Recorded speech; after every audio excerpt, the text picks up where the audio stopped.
Hi, hello, good morning. Yeah, naomba tusikilize kidogo ili tukaweze kuwa na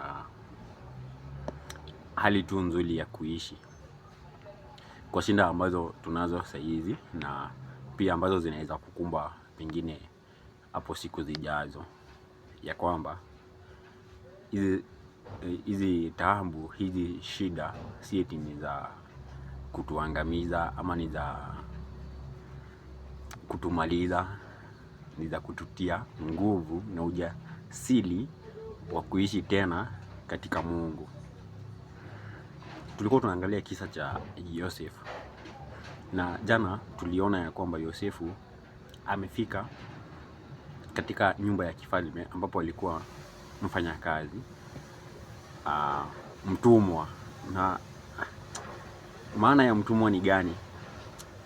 Mtumwa ni mtu ambaye anafanya kazi bila kulipwa, si hata kulipwa. Hana masaa yake ya kufanya kazi. Mtumwa hufanya kazi kila wakati. Huyo mtumwa hakuna malipo anayoyapokea. Mtumwa. Yosefu alikuwa ni mtumwa katika nyumba ya jina lake lapotea. Alikuwa ni mtumwa pale, na bibie Potifaru alimtamani Yosefu. Na alipotamaniwa na Yosefu, alipotamani Yosefu, Yosefu hakukubali lile jambo.